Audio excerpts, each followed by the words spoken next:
Hello students, good evening. कैसे हैं आप लोग? आज आपका ज्योग्राफी का सभी सेट एक ही वीडियो में करा रहे हैं। ये टॉप 100 क्वेश्चन है, इसको ध्यान से देखिए और अपने तैयारी को मजबूत कीजिए, ठीक है। और आप लोग क्वेश्चन बैंक भी देख सकते हैं जो हम बना दिए हैं। चलिए शुरू करते हैं अब। मानव भूगोल मानव समाज और धरातल के बीच संबंधों का संश्लेषित अध्ययन है। यह कथन किसने कहा? यह कहा था फ्रेडरिक रेडजेल। ए नंबर हो जाएगा। चलिए आगे चलते हैं। रुको और जाओ निश्चयवाद संकल्पना किसने प्रस्तुत किया? यह किया था गिफिन टेलर ने। 20वीं शताब्दी में विश्व की जनसंख्या कितनी थी? तो ये लगभग 600 करोड़ से अधिक थी।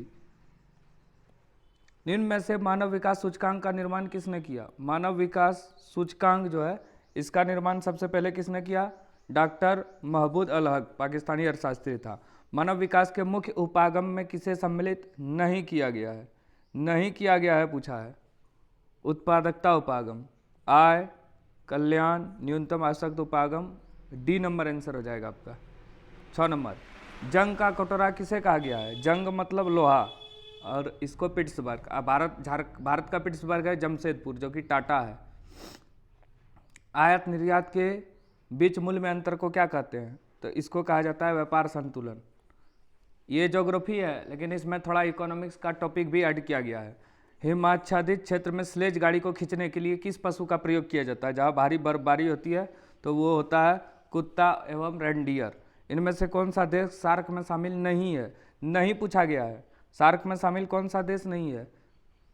अफगानिस्तान नहीं है, पाकिस्तान है, भारत है, मालदीव है। भारत की जनगणना के अनुसार निम्न में से कौन सी विशेषता नगर की परिभाषा का अंग नहीं है? तो 75% से अधिक जनसंख्या का प्राथमिक खंड में संलग्न होगा।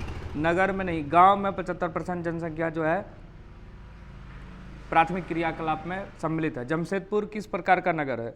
औद्योगिक नगर है जमशेदपुर। खनन नगर, पर्यटन नगर भी होता है, धार्मिक नगर भी होता है। टुंड्रा क्षेत्र में एस्किमो द्वारा बर्फ के टुकड़े से बनाए गए घर को क्या कहते हैं? बर्फ का घर को क्या कहा जाता है? इग्लू कहा जाता है। आप लोग सब जानते हैं। आगे चलते हैं। निम्नलिखित बस्तियों के प्रतिरूप में कौन सा सड़क के किनारे? सड़क के किनारे क्या पाया जाएगा? सड़क के किनारे पाया जाएगा रेखीय प्रतिरूप, और नदियों के किनारे भी रेखीय प्रतिरूप, जबकि झील के किनारे वृत्ताकार प्रतिरूप। निम्न में से कौन सा सिंचाई क्षेत्र में भूमि निम्नीकरण का मुख्य प्रकार है? भूमि निम्नीकरण का मुख्य प्रकार क्या है? भूमि लवणता, मृदा लवणता, सॉरी, भूमि। इनमें से कौन सा सिंचित क्षेत्र में भूमि निम्नीकरण का मुख्य कारण है? भूमि, यही होगा, मृदा लवणता। सामूहिक कृषि को सोवियत संघ में किस नाम से जाना जाता है? किस नाम से जाना जाता है? खोल खजो। जल संसाधन का संरक्षण क्यों जरूरी है? जल संसाधन का संरक्षण क्यों जरूरी है? जल की कमी के लिए, स्थानिक और ऋतुस्राव असमानता, बढ़ती मांग और तेजी से फल, इनमें से सभी, इन सब कारणों से जल को संरक्षण करना चाहिए। स्वर्ण कॉलर किसे कहा जाता है? स्वर्ण कॉलर किसे कहा जाता है? यह कहा जाता है तृतीयक सेक्टर में काम करने वाले लोगों को। उद्योगों की जननी किस खनिज को कहा जाता है? उद्योग की जननी लौह अयस्क को कहा जाता है। इसे आधारभूत उद्योग भी कहते हैं।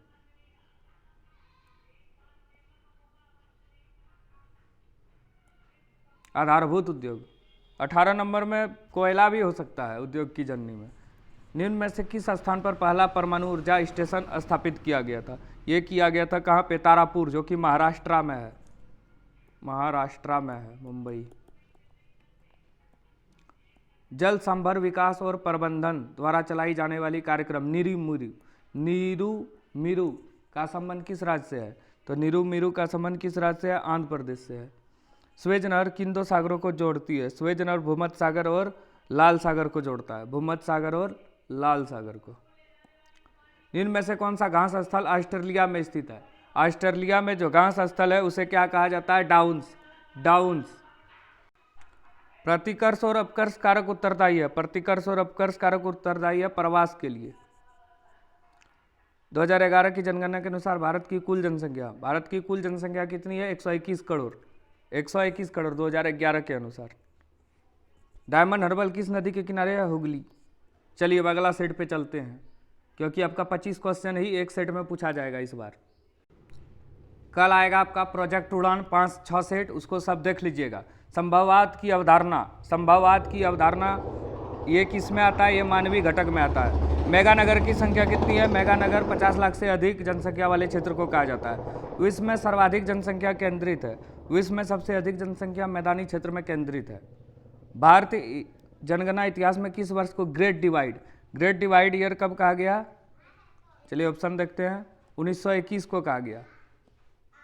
मानव विकास की अवधारणा निम्न में से किस विद्वान की देन है? मानव विकास की अवधारणा डॉक्टर महबूब अल हक ने दिया था। निम्न में से किस प्रकार की विकास यूरोपीय और औपनिवेशिक समूह द्वारा किया जाता है? किस प्रकार का विकास किया जाता है? ये निम्न में से किस प्रकार की कृषि, रोपण कृषि। इसमें क्या आएगा? चाय, कॉफी, रबड़, ये सब आएगा। हॉर्टिकल्चर किसके लिए प्रसिद्ध है? ये फल और सब्जी के उत्पादन के लिए। निम्न में से रोपण कृषि कौन नहीं है? कॉफी, गन्ना, रबड़, गेहूं रोपण कृषि नहीं है। तो 8 का क्या हो जाएगा? सी। निम्न में से कौन सी एक अर्थव्यवस्था में उत्पादन का स्वामित्व व्यक्तिगत होता है? तो पूंजीवादी अर्थव्यवस्था, इसका स्वामित्व व्यक्तिगत होता है, जैसे टाटा है। जापान का डेट्रॉइट किसे कहा जाता है? इसे कहा जाता है नगोया को। जबकि ओसाका को जापान का मैनचेस्टर कहा जाता है। भारत का मैनचेस्टर है अहमदाबाद। सूती वस्त्र के लिए प्रसिद्ध है मैनचेस्टर, जो कि कहाँ पे है? अमेरिका में। अगला, नई औद्योगिक नीति की घोषणा कब की गई? 1991। इसको LPG नीति बोलते हैं, उदारीकरण, निजीकरण, वैश्वीकरण। एक विकसित अर्थव्यवस्था में जनसंख्या का बड़ा अनुपात किस पर निर्भर करता है? किस पर निर्भर करता है? तृतीयक क्षेत्रक पर। कील नहर कहाँ स्थित है? कील नहर कहाँ स्थित है? जर्मनी में स्थित है। जल किस प्रकार का संसाधन है? आप लोग सब जानते हैं, जल जो है एक चक्रीय संसाधन है और नवीकरण भी है। अगर अनवीकरण, यहाँ नवीकरण रहता है चक्रीय, तो A और B दोनों हो जाता है, लेकिन यहाँ नवीकरण नहीं है। आर्द्र कृषि में कितनी वर्षा होती है? तो आर्द्र कृषि में 75 सेंटीमीटर जो है उससे ज़्यादा बारिश होती है।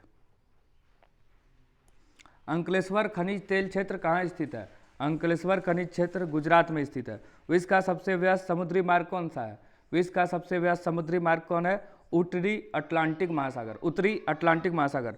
WTO का मुख्यालय कहाँ है? WTO का मुख्यालय जेनेवा, स्विट्जरलैंड में है।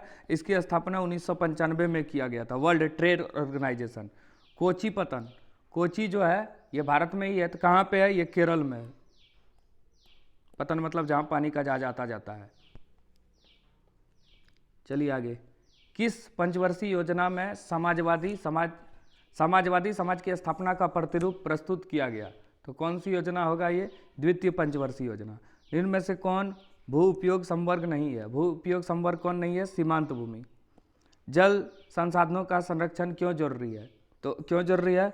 तो जल अनुपलब्धता को बचाने के लिए, निरंतर बढ़ती मांग के लिए, स्थानिक और ऋतुवश असमानता के लिए, तो इनमें से सभी हो जाएगा। हजीरा विजयपुर जगदीशपुर गैस पाइपलाइन किससे होकर नहीं गुजरती? मतलब कौन सा राज्य से होकर नहीं गुजरती? तो महाराष्ट्र से नहीं गुजरती, ये गुजरात, मध्य प्रदेश, उत्तर प्रदेश से गुजरती। अगला, किस औद्योगिक नीति में उदारीकरण, निजीकरण और वैश्वीकरण को बढ़ावा दिया गया? 1991 का LPG नीति में। द लिमिट टू ग्रोथ, ये जो पुस्तक है इसके लेखक कौन है? मिडोस। ठीक है, इसको ध्यान से देखिए। बाकी कल एक बार में मैराथन क्लास में 6 सेट लाया जाएगा। ठीक है, थैंक यू। चैनल को देखिए, सब्सक्राइब कीजिए और लाइक कीजिए और एक कमेंट करके बताइए आपको कैसे लगा वीडियो। ठीक है, थैंक यू।